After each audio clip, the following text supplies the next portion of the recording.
Students, आज मैं आपके साथ डिस्कस करने वाला हूं मैक्रो इकोनॉमिक्स का जो चैप्टर है basic concepts of macro economics. उसके अंदर एक इंपॉर्टेंट टॉपिक है स्टॉक और फ्लो में क्या डिफरेंस है, तो वही आज मैं आपके साथ डिस्कस करूंगा। तो चलिए शुरू करते हैं। मेरा नाम है रवि कश्यप और आप देख रहे हैं इकोनॉमिक्स की 95 प्लस सीरीज।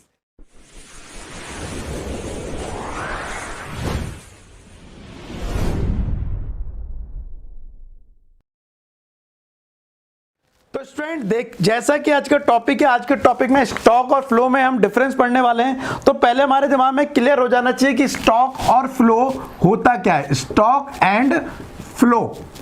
ठीक है, अब इसको डिटेल में समझाने के लिए आपको मैं बता दूं कि एक तो होती है नदी, एक होती है नदी और एक होता है तालाब।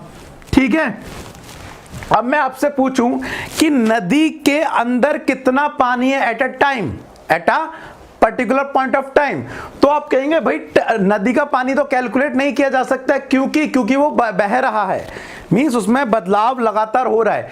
तो आप ये तो नहीं बता सकते कि उस टाइम उस नदी में कितना पानी था, लेकिन आप ये बता सकते हैं कि उसमें से कितना पानी फ्लो हुआ, है ना।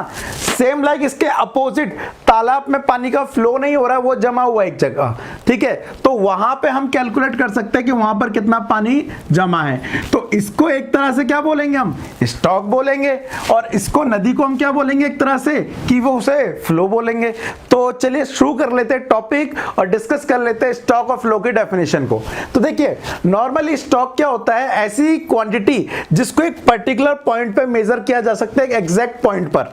ठीक है, फॉर एग्जांपल के लिए यहां पर मैं आपको पहले उसकी डेफिनेशन समझाता हूं, फिर एक्सप्लेन करता हूं। ठीक है, stock variable are defined as any quantity which is measured at a point of time। ये इंपॉर्टेंट लाइन है, measured at a particular point of time, that is number of machine in a plant, amount in the bank account in a specific date। ठीक है, ये कुछ example है population of India on 31 मार्च 2014 या 14 में। तो ये ऐसी चीज है जिसमें कोई चेंज नहीं हो रहा है, जिसको एक पर्टिकुलर पॉइंट पे कैलकुलेट किया जा सकता है, तो उसे क्या बोलेंगे, हम स्टॉक बोलेंगे। और इसके अपोजिट वो चीज जिसमें चेंज हो रहा है, जिसको एक पर्टिकुलर पॉइंट में मेजर नहीं किया जा सकता, उसे दो पॉइंट के बीच ही मेजर किया जा सकता है, तो उसे क्या बोलेंगे, हम फ्लो बोलेंगे। अब ये फ्लो की डेफिनेशन क्या है वो भी समझ लेते हैं जरा। Flow variable are defined as any quantity which is measured over a period of time। दोबारा line, which is measured over a period of time। Flow are change in stock which can be measured over a specific time period, that is population of India during the month of मार्च 2014। अब मार्च में तो population का fluctuation हुआ है, किसी एक date को तो नहीं बोला पर्टिकुलर, तो ये फ्लो में आ गया। Money in bank account during the August 2014 में आपके अकाउंट में, तो वो तो फ्लक्चुएट हुआ हो कम ज्यादा। तो ये तो थी डेफिनेशन। और स्टॉक और फ्लो की डेफिनेशन बता दूं तो जिसमें भी चेंज हो रहा है, उसे पर्टिकुलर पॉइंट पे मेजर नहीं कर सकते, तो उसे क्या बोलेंगे, हम फ्लो बोलेंगे।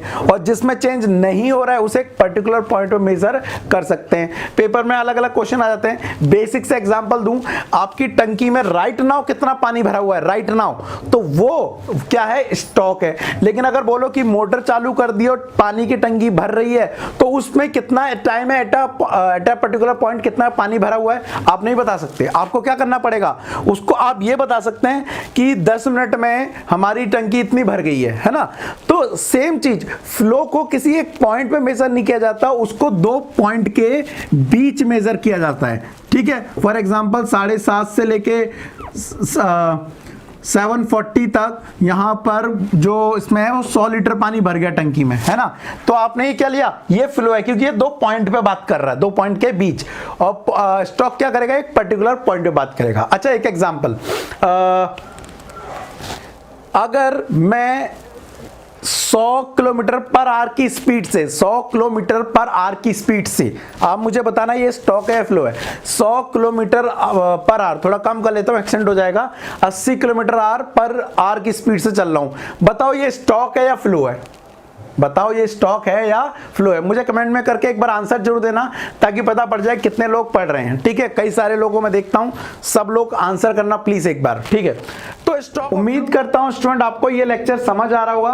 वेल आप सोच रहे होंगे अचानक से पढ़ते पढ़ते सर कहां से आ गए, ये वीडियो क्यों रुक गई। तो भाई मैं बताना चाहता हूं इसकी ऑलरेडी वीडियो मैंने कंप्लीट बना रखी है, जस्ट आपको इन्फॉर्म करने के लिए कि जी ये लेक्चर अवेलेबल है, आपको बताने के लिए मैंने ये वीडियो बनाई थी।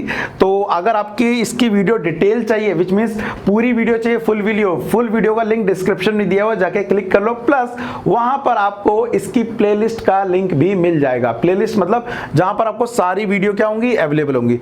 वेल इसके अलावा अगर आपको लगता है कि समझने के बाद आपको कोई डाउट रह गया है तो प्लीज कमेंट में लिख देना, मैं उसके ऊपर फर्दर वीडियो बना के आपके डाउट को क्लियर करने की कोशिश करूंगा। चलिए फटाफट उसको देखिए जाके, मैं मिलता हूं आपसे नेक्स्ट क्लास में, तब तक के लिए thank you, tata, bye bye.